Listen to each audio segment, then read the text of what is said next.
What's up, everybody? This is Fray bringing you a brand new audio commentary, copyright 2007, WCReplays.com. Get this game paused at the 2-minute mark from UST DJ's point of view, as he is the undead player. You can watch it with the Fog of War on or off, really whatever the hell you want. I don't care. I'm going to be watching with the Fog of War on, however, so if you want to be elite like me, I strongly suggest you keep the Fog of War on. So yeah, 2-minute mark. This game is going to be a Death Knight Naga, which generally is something to use against Night Elf players who use either the Beastmaster or the Dark Ranger, as generally the Naga tends to get owned a little bit too quickly by the Demon Hunter, or especially the Warden. Definitely would not recommend using Naga against the Warden, because she really is quite possibly the easiest hero in the game to kill. I don't know. There might be a few others in the running, like perhaps the Fire Lord, but yeah, Naga goes down real quick. So, but the summon heroes don't really have quite the ability to run her down like the others do. So anyway, hopefully you guys have got this paused up at the 2-minute mark. If not, hurry the hell up. I'm going to refer to Mr. UST DJ as just TDJ, because it reminds me of the Freeze Pop song that you hear playing in the background at the moment. And I have no idea if his name is any relation to that TGJ or the personage that the song refers to, but yeah, I'm going to call him that anyway. I know nothing about the guy. My apologies for not doing any research on the people that are playing the game at the moment, but I know they're both pretty good players. So, okay, 2-minute mark. Let's get it unpaused in 3, 2, 1, go. All right. 201, 202, and we've got a Death Knight coming out with the usual Undead versus Night Elf build, which is Altar Crypt with 1 Acolyte, then you build your Ziggurat, and then you get your 5th Acolyte. Or 2nd, depending on how you count the guys. Watch, this is really just for cool factor. Watch the Acolyte that's scouting in the upper left-hand corner in the map here, because this Acolyte is freaking ace, let me tell you. Watch this guy. Okay, so Sai's in there, he's creeping the turtles, yeah, he sees the Acolyte, pretty much ignores it. He figures Death Knight's coming, so he tries to back off and yoink, Acolyte steals the kill on the big turtle. That was some nasty shit. Hey, don't beat yourself up, kids, if you can't pull that one off in 50% or more of your games, because that was some seriously lucky crap there. In fact, this early game as a whole is going to go very well for TDJ. He's going to actually, I think, manage to nab yet another creep kill in just a minute. But it's pretty easy to be deceived by this sort of thing when you see it in a game. Your goal here is not to guarantee creep steals for yourself with coil. As leet as it makes you look when you do it, it also makes you look like a freaking idiot if you take a whole bunch of your damage on your Death Knight while trying to go for the creep kills. So your point here is just to slow your opponent down from creeping, because he has a summoning hero, namely the Beastmaster. And as a result, he is able to creep very quickly. You definitely don't let him getting level 3 very quickly, because then he will make the level 2 Hawk or level 2 Cool Beasts, either which absolutely suck for any army that you can make at the time.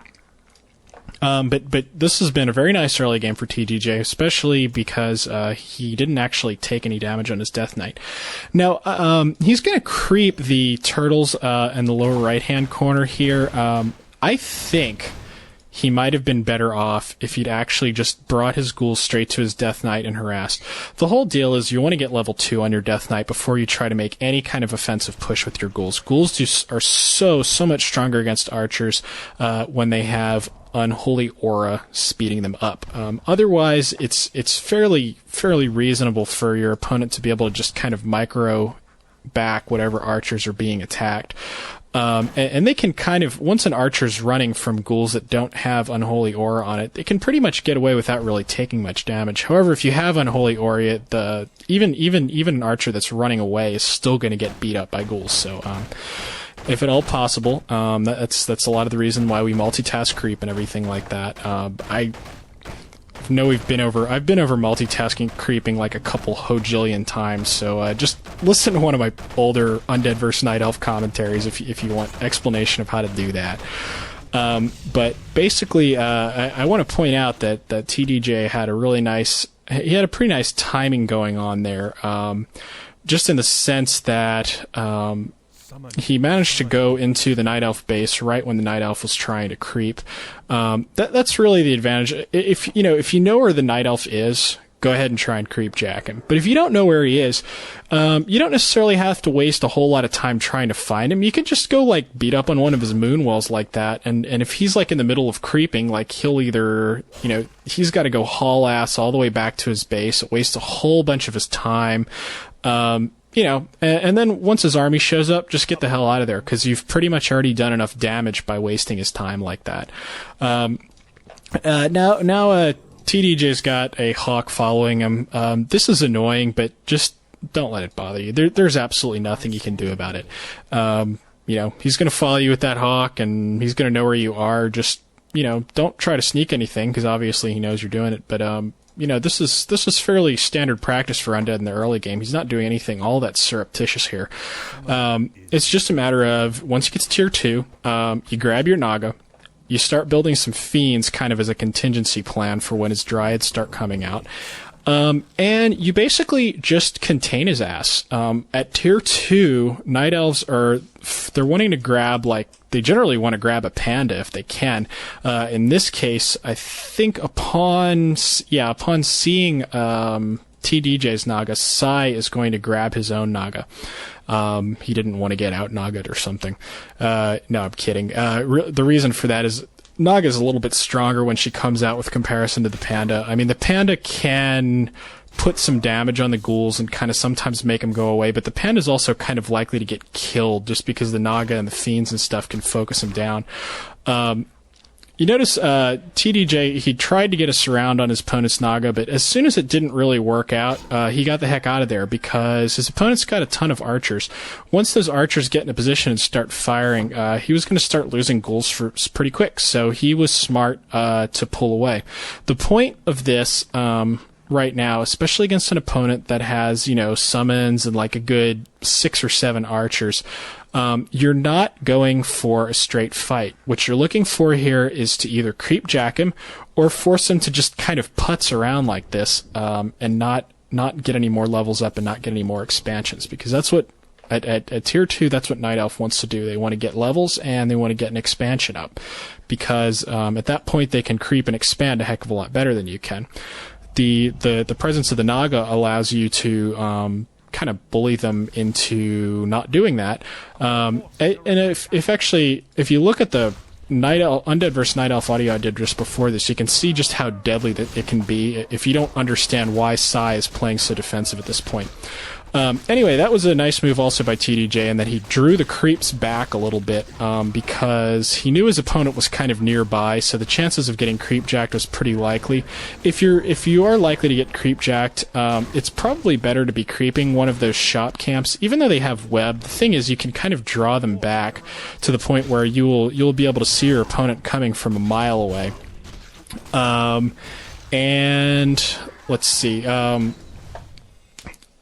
And the other thing is when you're creeping the big turtles, if they steal the big turtle, that's like a huge loss.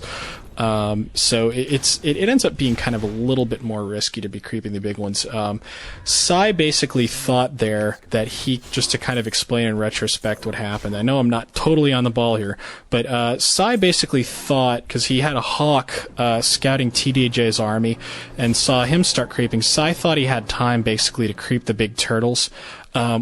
What happened, though, was that TDJ brought, in a very nice move, kind of multitasked with his Death Knight, brought the Death Knight over, and kind of slowed Sai's creeping down. That allowed the rest of his army to finish creeping that camp, and then kind of go creep jack Sai, who still hadn't finished off the big turtle. Yeah, I really wish I had said that when it was happening, so I'm going to try and be a little bit more on the ball on the... Oh, God. Man, that was the innuendo of the century there. I'm going to try and jump all over the balls here, and tell you guys about the battles, like, at least as they're happening.